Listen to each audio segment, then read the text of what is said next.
என்னதுக்கா சாத்துக்குடி ஆரஞ்சா ஆரஞ்சு பெரியமா பரம் வச்சுக்குவேன்.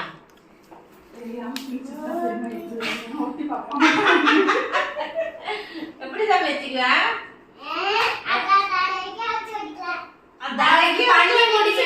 பண்ணது தப்போன்னு இது வந்ததுக்கு அப்புறம் வச்சு பாக்குறான்.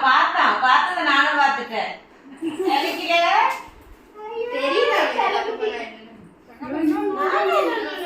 ஒரு நிறம வச்சுக்கிட்டு பார்க்கலாம் எலும்பு அடிச்சு அடி நல்ல வலிக்குது அடிச்சானா ரிஷி அடிச்சு அம்மா அடிப்பாங்களா நீ என்ன பண்ண அடிப்பாங்க அம்மா? தப்பு பண்ண அடிப்பாங்க. சேட்டை பண்ணுவியா? இப்ப பண்றதுக்கு பேர் என்ன? அப்புறம் நோட்ட கூடாது. தப்பு தானே அது. நேத்து தானே சொன்னாங்க.